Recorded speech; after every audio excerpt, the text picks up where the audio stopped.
Esto es el podcast de la vida deportiva con Dani Delgado.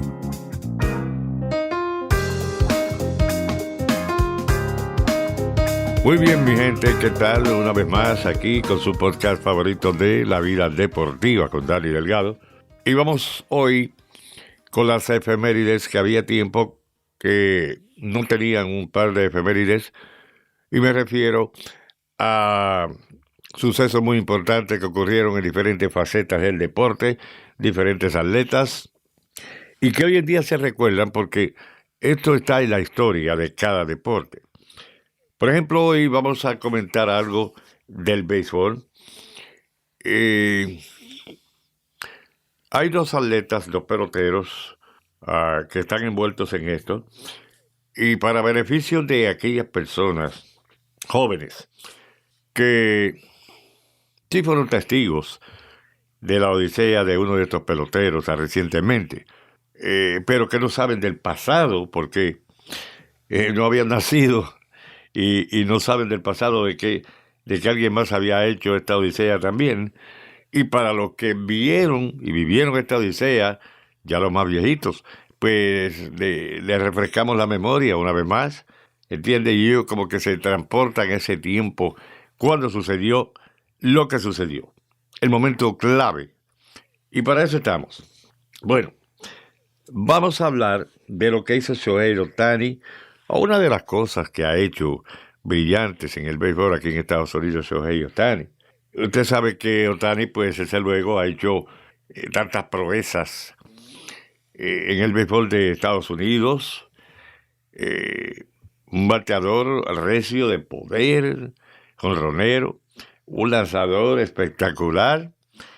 Es un hombre que tiene todas las destrezas, corredor de bases, insuperable, una inteligencia bárbara para jugar el béisbol. Él hace de todo y sobresale en todo lo que hace. Pero desde luego, como anticipo o en otras ocasiones he dicho, somos seres humanos y en algún momento, como seres humanos, nuestro cuerpo nos va a fallar, algo va a pasar. Bueno, Shohei Ohtani pues tuvo problemas con sus dedos, especialmente la mano de lanzar, y ese problema lo ha molestado bastante. Sintió dolor en el brazo, en el codo, pues desde luego, haciendo lo que él hace, lanzando, la forma que él tira, la forma que él batea. O sea, es un hombre que cuando está en el terreno de juego, yo digo que es bien ocupado, ¿entiendes? Porque todas las cosas que él hace un esfuerzo extremo para llegar ahí, y lo hace muy bien, y al público le gusta, desde luego, y él quiere sobresalir, ¿por qué no? Pero llega el momento que algo sucede. Vienen las lesiones, vienen los dolores musculares, cosas así, ¿verdad? Bueno, Ohtani ha realizado tantas y tantas cosas. Usted sabe que él está orgulloso de eso, y todos los que seguimos el béisbol estamos orgullosos de eso. No importa que pertenezca a su equipo favorito, no, pero las cosas que está haciendo él son dignas de admirar. Ahora bien, Ohtani, pues, una de las cosas que hizo clave fue para el 27 de julio, si la memoria no me falla, de este año. Ohtani lanzó un partido que fue una blanqueada. Lo más importante fue que él mismo conectó 2 cuadrangulares para que su equipo, los Serafines de Anaheim, o los Angelinos, le ganaran al equipo de Detroit. Y de hecho, era una cartelera doble juego. Pero ¿qué pasa? Lo que hizo Ohtani, mucha gente pensó que el único que había hecho eso era él. No es así. Había otro pelotero que hizo lo de Ohtani, pero la gente no lo recuerda. Y le voy a contar cómo fue la historia. Hay un jugador con un llamado no, o sea, un no-hitter. Lo de Ohtani fue una blanqueada, pero este fue un no-hitter, ni hit de carreras. Y él conectó 2 cuadrangulares también. Usted sabe que hay uno de esos momentos, de esos elementos tan bonitos en el béisbol, es que se pueden medir la grandeza en diferentes facetas, diferentes estilos, en el mismo deporte. Hay quien batea 2, 3 cuadrangulares en un juego. Hay quien batea 5 imparables, hay quien empuja 6 carreras. O sea, diferentes cosas en el mismo partido pueden suceder. Pero ¿qué pasa?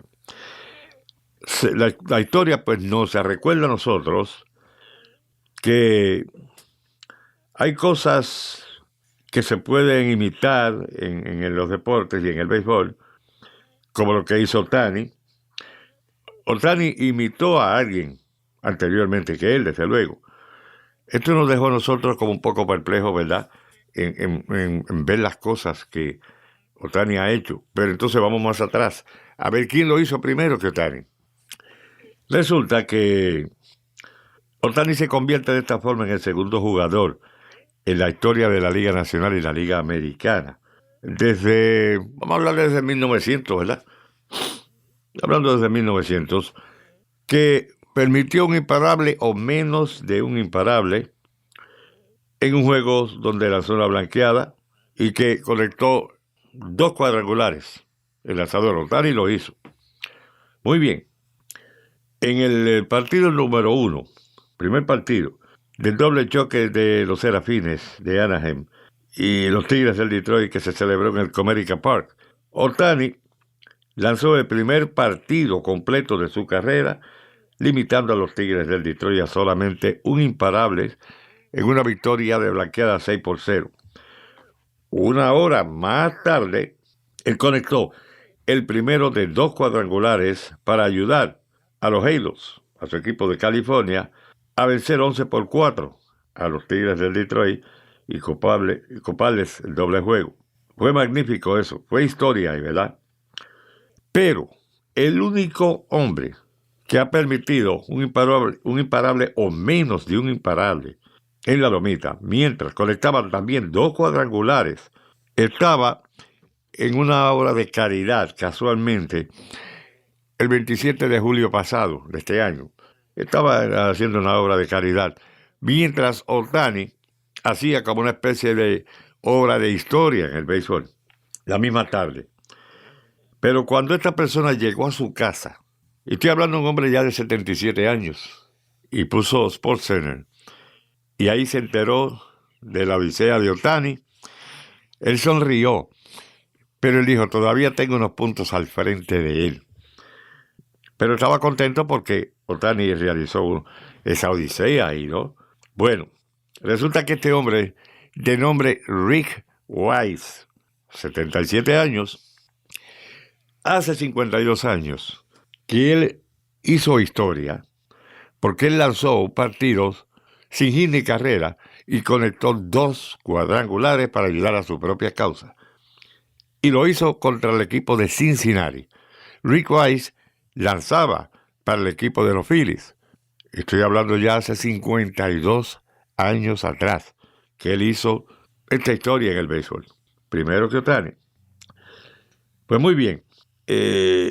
Por eso Rick Wise pues fue como la razón principal para que se inventara la palabra freak, que se usa mucho en el béisbol.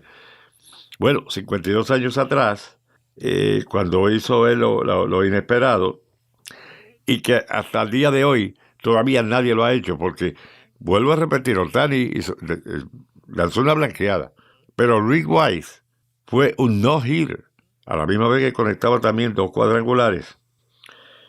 Ahora, cuando Rick Wise hizo eso, mi hermano, la historia se pone más interesante porque él hizo eso contra un equipo como los Rojos de Cincinnati, mi hermano, que tenían una de las mejores ofensivas que ha podido tener un equipo en las grandes ligas. Imagínense una noche con temperaturas bien calientes. Rick Wise estaba sudado en la lomita, no como terminar el partido, porque las temperaturas muy altas, la humedad que había en el estadio, en el Riverfront Stadium, en Cincinnati, enfrentando un line-up, compadre, que tenía a Johnny Bench, a Pete Rose, a Lee May y George Foster, entre otros, ¿verdad? Pero imagínense, estos eran los caballos grandes que tenía Cincinnati para ese tiempo. Bueno, Wise tomó el montículo por los Phillies bajo los efectos también del flu.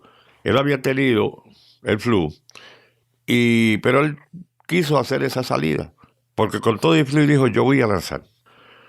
Y él sabe que entre sí tenía que lanzar una batería tan poderosa como esto que yo le mencioné. Él dice que cuando comenzó a lanzar, él dice que sentía como que la bola se paraba a mitad de camino. Y cuando estaba calentando, él decía, yo hacía los lanzamientos y sentía como que la bola se paraba a mitad de camino antes de llegar al catcher. Eso fue en bullpen. Bueno, dice, yo me estaba recuperando del flu en ese estadio que está bajo el nivel de la calle. Dice, sinceramente, en esa grama artificial la temperatura estaba como a 110 grados. Y era triste uno con el flu lanzando con una temperatura así. Hermano, el cuerpo se deshidrata y se agota. En el quinto episodio, Wise vino a la caja de bateo y conectó un cuadrangular de 2 carreras por sobre la valla del jardín izquierdo. Se lo conectó al iniciador de los Rojos, Ross Greensley. Y mientras esa bola pasaba por arriba de la muralla del jardín izquierdo, como que comenzó a emerger ese sentimiento de que algo especial se estaba cocinando esa noche. Esa fue la primera parte. Bueno, mientras él se mantuvo retirando a la batería de Cincinnati, 1 por 1, pues White volvió a la caja de bateo en la 8ª entrada, esta vez frente al zurdo relevista Clay Carroll. Entonces, ahí conectó otro palo a lo profundo del jardín izquierdo para su segundo cuadrangular de la noche y puso a los Phillies arriba al son de 4 carreras por 0. Pero el batear cuadrangulares para Rick Wise no era nada nuevo, porque cuando comenzó este partido ya él había bateado 7 cuadrangulares, ¿entiende?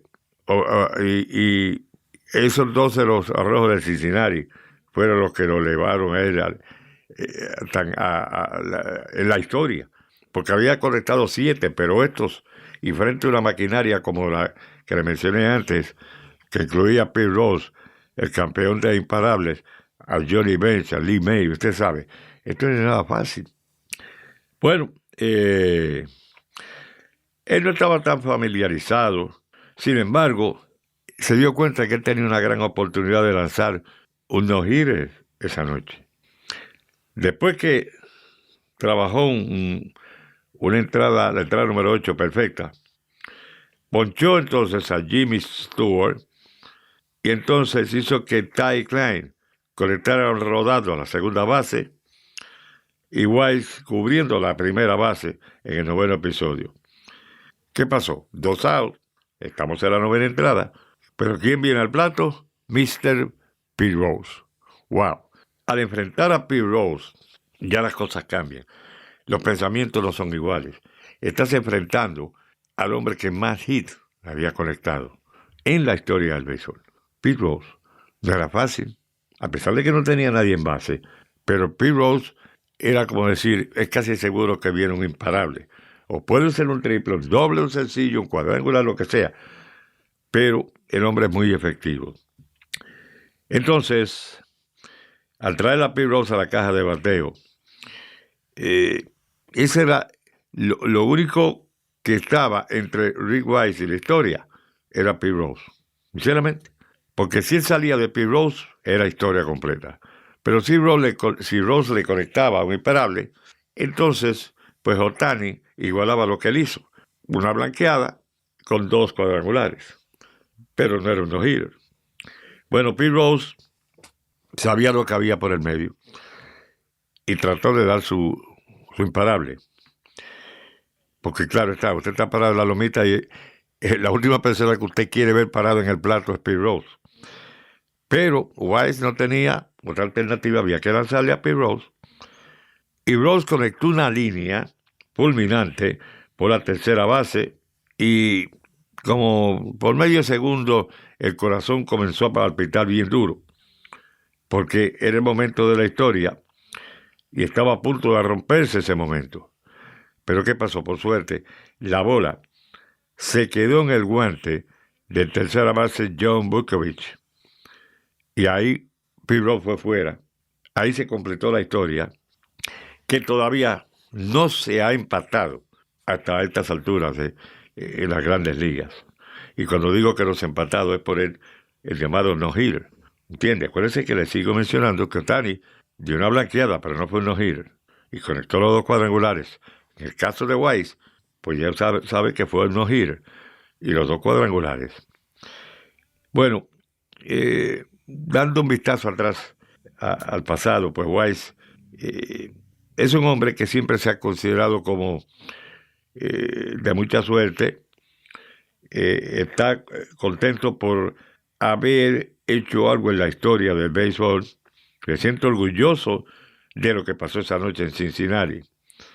O sea, antes de que Ohtani se acercara a, diríamos, empatar la marca en ese partido del día 27 de julio, que era jueves, pues sabíamos que había un hombre en el planeta que podía hacerlo. Y alguien le dijo a Weiss, esto es una odisea que nadie la va a lograr, nadie más la va a lograr.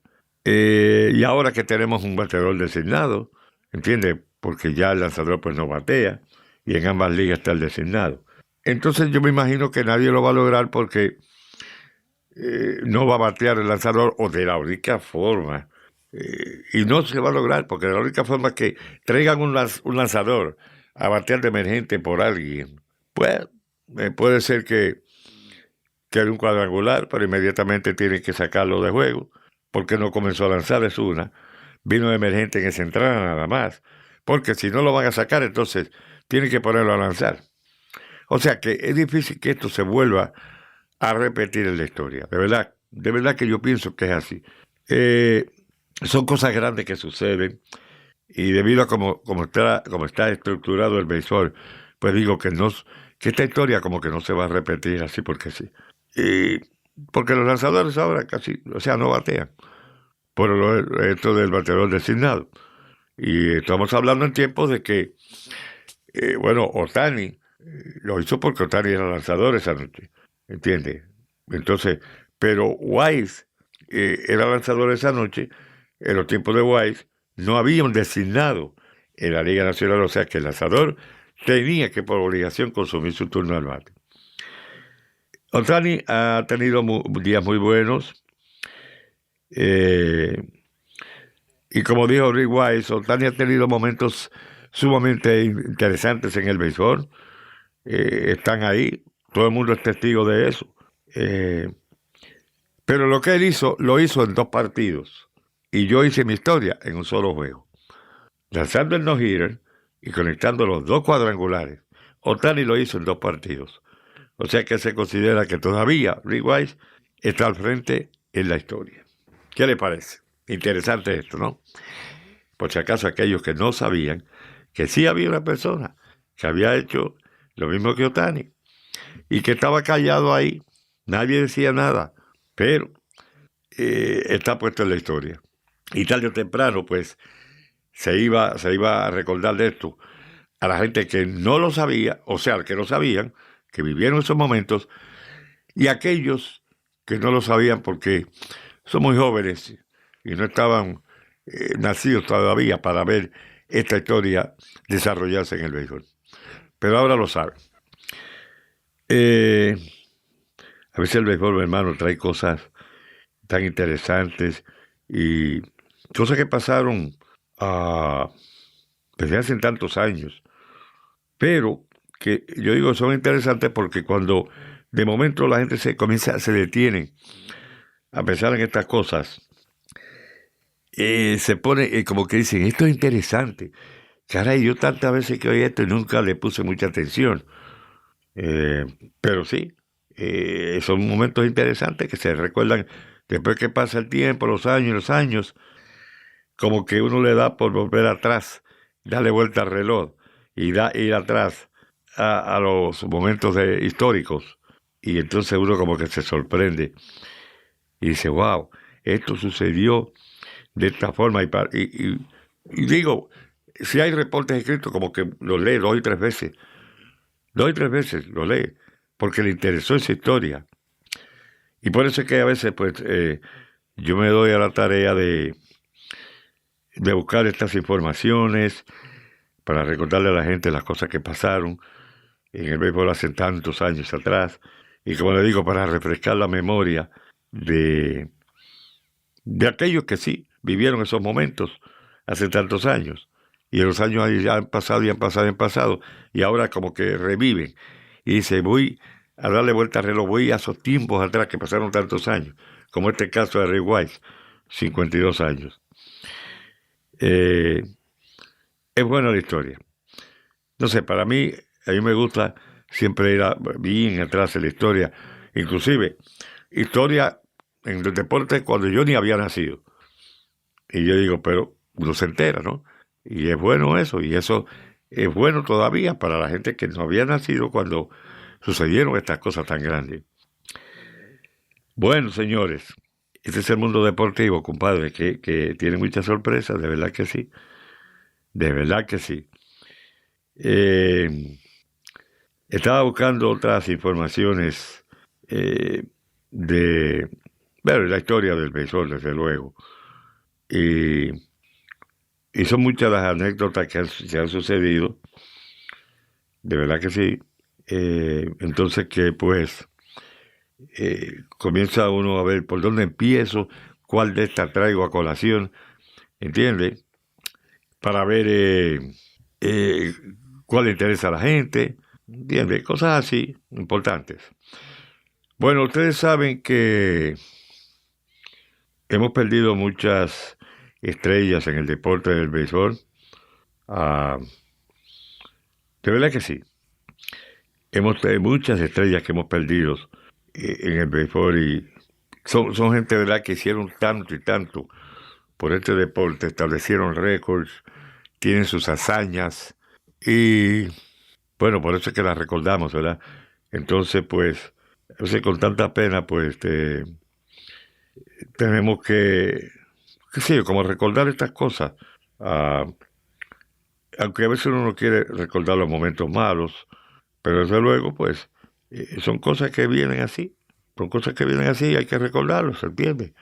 Y por eso, pues, hablamos, pero aparte de sentirnos mal y apenados por la pérdida de tal atleta, tal pelotero en el béisbol, pues, también, pues, nos sentimos contentos por las hazañas que hicieron, y eso nos trae como un poquito de alivio.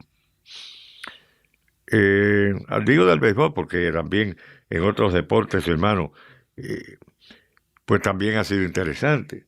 Por ejemplo, vamos a hablar del hipismo un momento.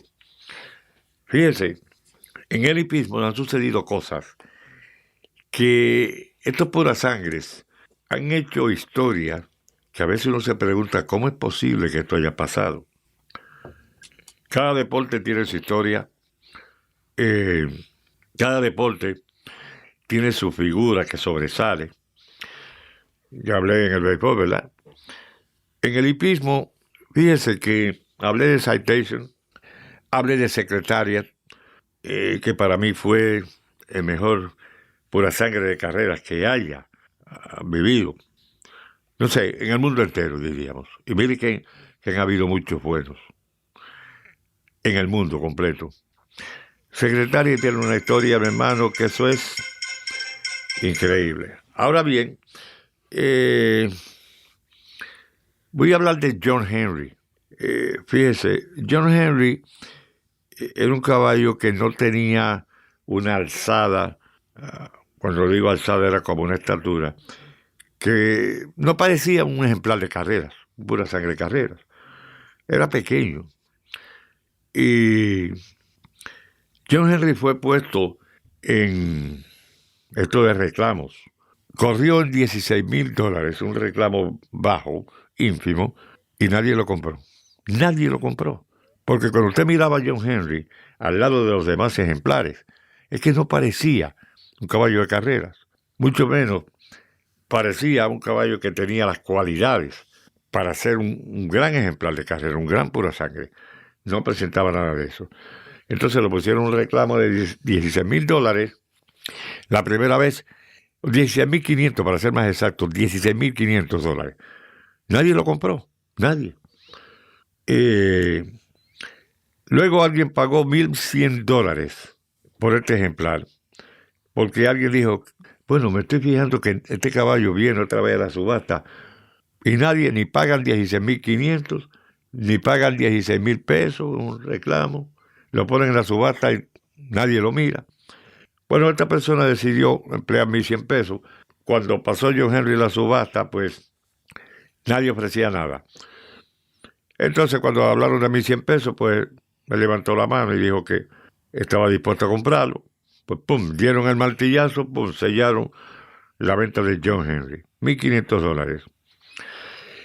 Bueno, en esta larga y colorida historia de los puras sangres de carrera, la historia de John Henry es una historia rica.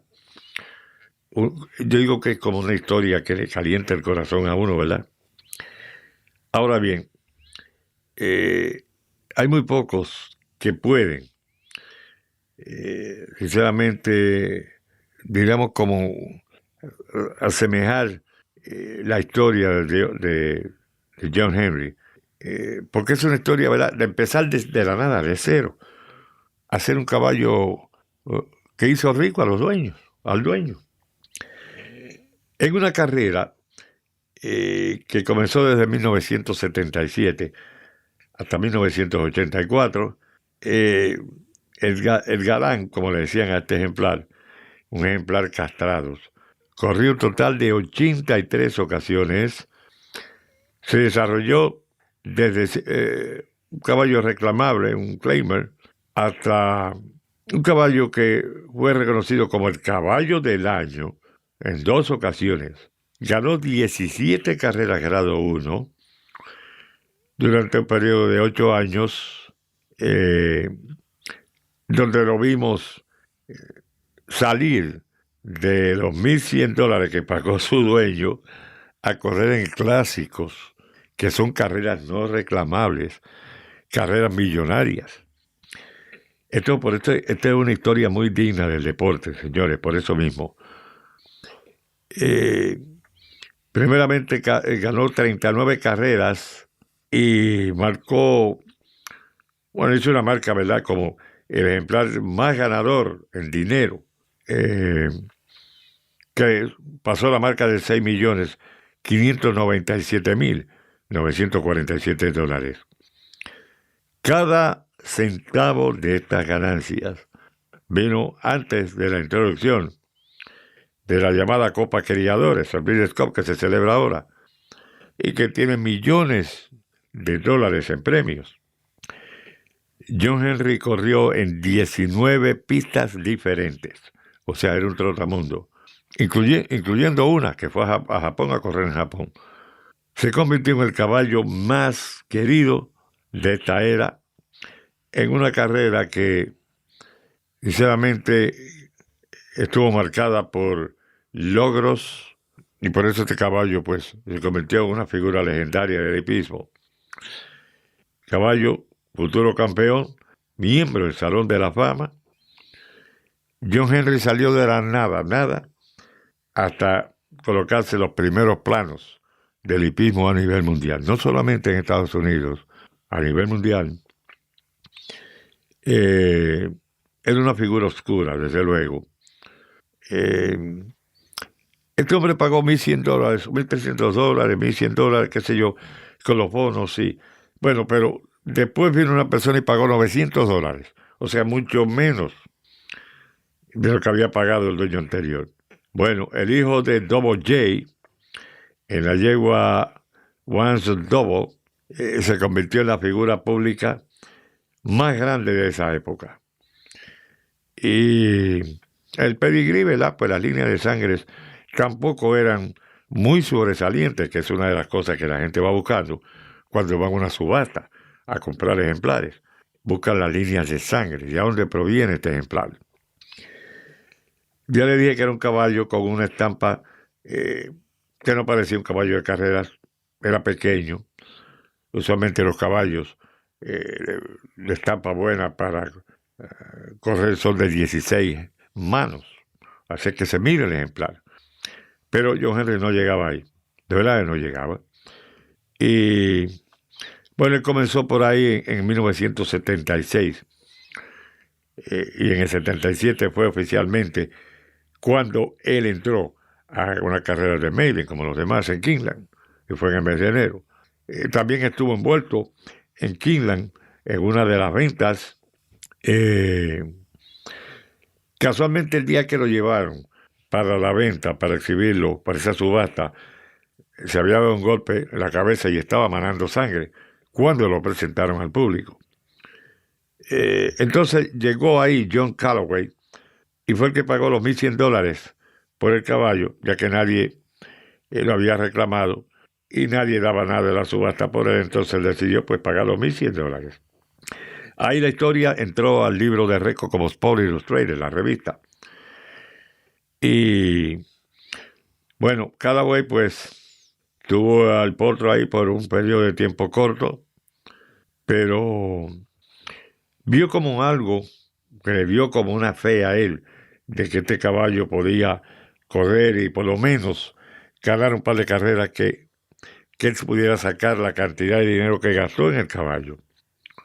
Y bueno, ahí le puse el nombre de John Henry y de ahí pues comenzó la historia.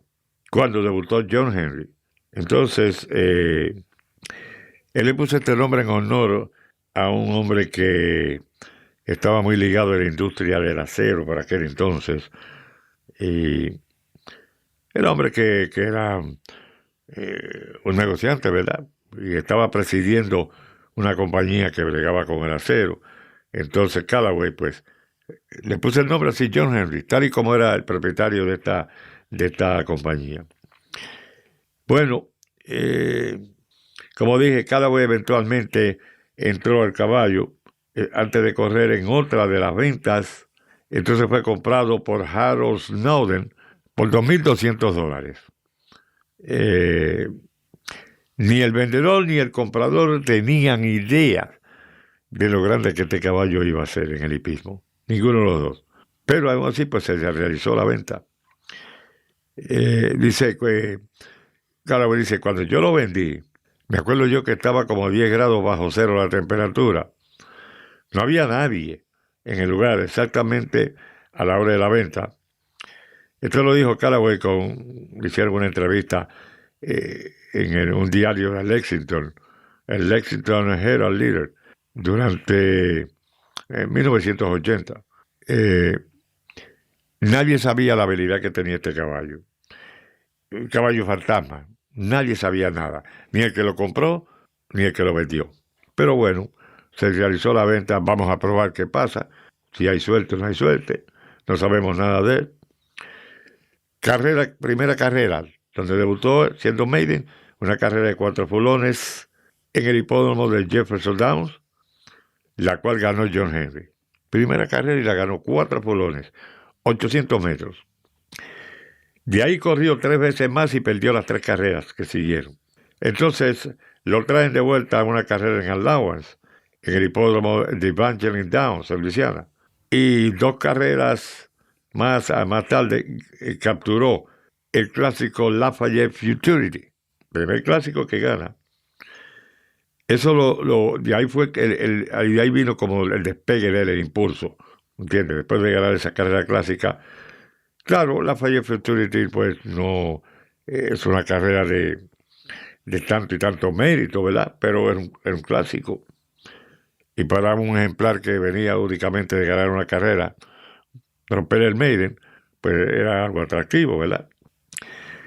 Bueno, después de ganar esa carrera, John Henry ganó 10 carreras más en forma consecutiva. Y ahí comenzaron a cambiar las cosas. Entonces, cuando vino la fecha en mayo 1978, John Henry fue vendido por $25,000 a Sam Rubin, que operaba el establo Dodson, el Dodson Stable. Ok, este establo, pues, el nombre de Rubin y de su esposa Dorothy era lo que identificaba el establo. Ellos compraron el caballo por $25,000. Le entregaron el caballo al entrenador Robert Donato, que realizó la primera apertura para Rubin el 21 de mayo de 1978, y cuando él ganó su carrera en Aqueduct en un reclamo de $25,000. Dividendo rápido. Poquito tiempo después de eso, Donato hizo una de sus muy pocas decisiones astutas en la historia del hipismo.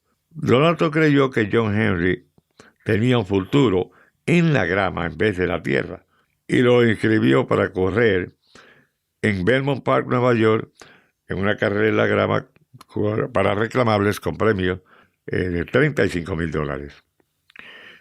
Nadie reclamó en esa carrera a John Henry. Nadie. $35,000. Y gracias a la suerte que tuvo Rubin y para Donato también, esa carrera la ganó John Henry por 14 cuerpos. 14 cuerpos. Quiere decir que como que algo estaba comenzando ahí, ¿entiendes? Esa fue la última vez que John Henry corrió en una carrera reclamables. Esa de $35,000 en Belmont Park, Nueva York. De ahí en adelante, las carreras de John Henry fueron todas no reclamables, clásicos. Ahí comenzó John Henry a fabricar la historia. Corrí carreras de allowance después de esa carrera de los $35,000. De ahí comenzó su carrera de clásicos en la grama. Por cuarta vez entró a correr en otro clásico, donde demolió 8 rivales por 12 cuerpos.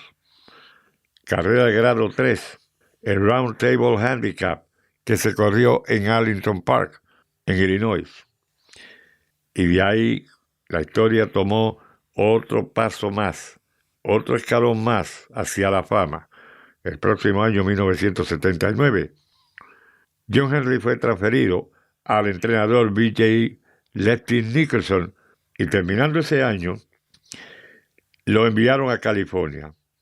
Y de allá pasó a manos de otro entrenador, Ron McAnally. Bajo la tutela de McAnally, el cuidado de John Henry tomó vida. Llegó segundo 2 veces en las primeras 3 carreras que corrió para McAnally. Entonces, luego de haber llegado segundo y ganar una, ganó 6 corridas, todas carreras de clásicos. Clásicos grado 1, ganó 3. El resto fueron clásicos clase 2. Retornó a Nueva York en el otoño de 1980 y ganó el clásico grado 3 Brighton Beach Handicap. Entonces retornó a correr en la tierra en el clásico grado 1, el Jockey Club Gold Cup en Belmont Park. Finalizó segundo, detrás del ganador del Belmont Stake para esa época, que fue Temperance Hill, y que fue el favorito 3x5, y John Henry llegó segundo ahí. Acuérdense que había salido de la grama, ya estaba corriendo en la tierra. Bueno, como un reconocimiento a todo lo que hizo John Henry, pues se fue catalogado como el campeón gramero de 1980. Recibió el primero de 7 Eclipse Awards, 2 veces. Recibió el título de caballo del año, 2 veces. Al siguiente año, 1981, parece que fue el mejor año de John Henry. Ya a la edad de 6 años, hizo 10 carreras, ganó 8 de ellas, incluyendo 6 que fueron carreras grado A.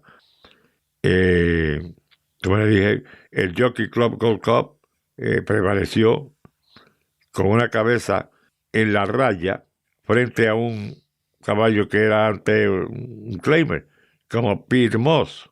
Fue una carrera clásica, fue un duelo de principio a fin y fue una lucha sin cuartel de estos 2 ejemplares. Nadie pensó que este caballo, que era un caballo de reclamo, le iba a dar tanta pelea a John Henry ese día, pero así pasó. Bueno, de todas formas, John Henry ya era un ídolo, era un héroe y era un ídolo para toda la fanaticada.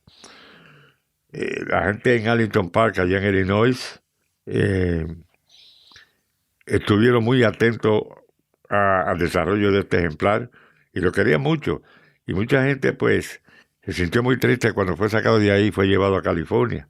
Después vino a Nueva York. O sea que él corrió en diferentes pistas y tardó mucho tiempo en volver a Arlington Park. Era como que en Arlington Park donde este caballo tenía la fanaticada más grande. Bueno, al terminar el año, John Henry se llevó los laureles del caballo del año y por primera vez se convirtió en el recipiente unánime de este premio como caballo del año. Unánime, él solito. Pasó el tiempo y John Henry continuó añadiendo a su fama, atrayendo más fanáticos a los hipódromos. Todas sus carreras eran algo muy especial. La gente venía desde estados lejísimos a verlo correr, no importa dónde él corriera. Bueno, a la edad de 7 años, volvió a ganar el Santa Anita Handicap, o sea, ya era la segunda vez que lo ganaba. Y lo ganó 3 veces, por cierto, el Santa Anita Handicap lo ganó 3 veces, pero ya a la edad de 7 años fue la segunda vez que lo ganó. A la edad de 8 años, corrió solamente en 5 ocasiones y ganó el clásico grado 1 Hollywood Turf Cup en la grama. Entonces, cuando John Henry cumplió los 9 años, en el 1984, fue un año grande. Ahí debutaba la Breeders' Cup, la Copa Criadores, en noviembre en Hollywood Park. Y la industria pues estaba muy esperanzada en que iban a ocurrir grandes cosas en esto de la Copa Criadores y que la estrella grande, John Henry, entraría a la Breeders' Cup a quizás establecer récords o tener un año productivo en esa ocasión. Bueno, habían obstáculos, desde luego, como en todo. El primer obstáculo era que la línea de sangre de John Henry como que no lo recomendaban para nada, y mucho menos para la Breeders' Cup. Pero ¿qué pasa? Esto le costó a Rubin, su propietario, casi $500,000 para suplementar a John Henry en la carrera de la grama, un clásico que tenía premio de $2 millones. O sea, los directivos de Hollywood Park no tenían fe en la línea de sangre de John Henry para que este caballo fuera inscrito y participara en la Breeders' Cup, porque era carrera millonaria, $2 millones. Aquí lo que corría era la crema de los ejemplares. Pero como Rubin tenía tanta fe, le dijeron, tiene que pagar $400,000 para suplementar el caballo, para que pueda correr. Él lo pagó. La carrera de $2 millones. Bueno, John Henry hizo su parte en poner el hipismo a otro nivel mucho más alto con esto de la Breeders' Cup. Mientras el veterano, pues, realmente puso una campaña sensacional en el hipismo. Y después de alguna derrota en el Santa Anita Handicap y San Luis Rey, John Henry ganó 3 carreras en sus próximas 4 competencias y después volvió a Arlington Million en Illinois y lo ganó. Ahí le ganó ejemplares de clase como Royal Heroine, quien ganó al año siguiente la carrera de 1 milla de la Breeders' Cup. Y también se ganó a Gato del Sol, que fue el ganador del Kentucky Derby de 1982. Bueno, ya la carrera de John Henry, pues, lo había convertido en un veterano, ¿entiende? Ganó otra carrera clásica, el Valentine, por 2 cuerpos y 3 cuartos. Ahí, pues, los dueños se embolsillaron $500,000 como premio y como el bono por ganar el clásico de Valentine en la grama. Después, pues, Rubin estuvo de acuerdo en hacer otro pago de $133,000 para entonces correr a John Henry una vez más en el Breeders' Cup. Ya había pagado $400,000. También que el caballo no ganó. ahora tenía que pagar 133,000 para poder escribir ahí, para suplementarlo. Pero ¿qué pasa? Esta no llegó a suceder. No se pagaron los 133,000. John Henry sufrió una fractura en un ligamento en su pata izquierda delantera y ahí terminó la carrera para este héroe con esa lesión. Por eso es que digo que no se pagaron los 133,000 porque no pudo ser incluido ahí en la Breeders' Cup debido a esa lesión. Pero John Henry pues se ganó el respeto de todos los hípicos cuando la Breeders' Cup de 1984 declarado caballo del año, era un caballo castrado y él no estuvo en Hollywood Park para esta serie de carreras que eran de 7 carreras. Entonces Rubin tenía la esperanza de que John Henry podía retornar al hipismo a la edad de 10 años. Pero entonces el caballo sufrió otra lesión en un tendón, en un trabajo matinal. Todavía Rubin lo dejó descansar y dijo, en el 1986, vamos a darle otra oportunidad a ver qué pasa, si puede correr. Y dijo, si el caballo corre y gana, todas las ganancias las voy a donar a obras de caridad. Pero una vez más John Henry no pudo con los problemas físicos. Entonces ahí pues tuvo que ser retirado para comenzar otra vida. Y claro, no para la recría porque era castrado.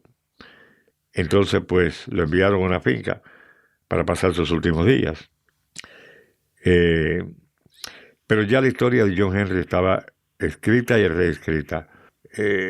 Bueno, habían miles y miles de visitantes que se daban cita todos los años para ver la finca, para ver dónde estaba John Henry, para pasar el día con él. Y bueno, los últimos capítulos de su vida llegaron en el 2007. Problemas en los riñones del ejemplar, deshidratación. Sinceramente lo dejaron a él con una salud muy, pero muy pobre. Y para la fecha del día 8 de octubre de ese año, a la edad de 32 años, tuvieron que darle muerte a Henry, a John Henry, para que no sufriera más, ¿entiendes?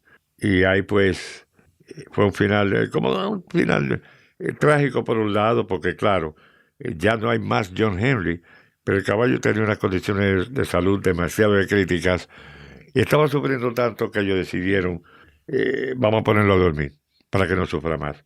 Pero la historia de John Henry, ahora 39 años después de su última carrera, son las memorias brillantes que todavía corren por la mente de muchas personas que lo vieron de cerca, fueron a las pistas, lo vieron en las pistas, saben de todo lo que él hizo en el hipismo. Yo le digo 19 pistas que él visitó, ganando clásicos grado 1. Y esas son las cosas que todavía hoy se recuerdan, que perduran en la memoria de la gente, que nunca se van a olvidar. 39 años después de haber ganado su última carrera. O sea, el potro que costó $1,100. El potro que fue puesto en un reclamo de 16,500 y después de 16,000 y nadie lo compró. El potro que volvió a una subasta y entonces, como nadie lo compró, fuera de la subasta vino una persona y pagó $2,000, los $2,100 por él. El potro que siguió, o sea que ahí despegó como un cohete en su historia y que llegó el momento de que su propietario tuvo que pagar $400,000 para inscribirlo en una carrera como el Breeders' Cup, dice todo de la trayectoria de John Henry. O sea que esta es una historia que toca cualquier corazón de cualquier hípico y un no hípico tampoco. Por eso hoy en día, cuando se habla de hipismo, se habla de Citation, secretaria, se habla de John Henry.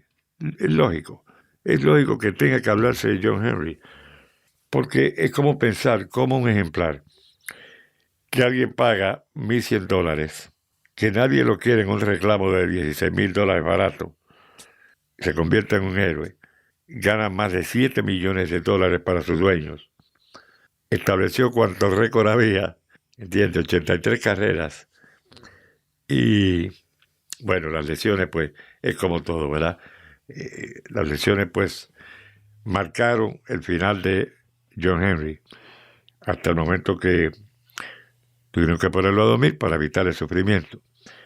Hoy en día, al mencionarse a John Henry, al mencionarse a Arlington Park en Illinois, es como una especie de combinación.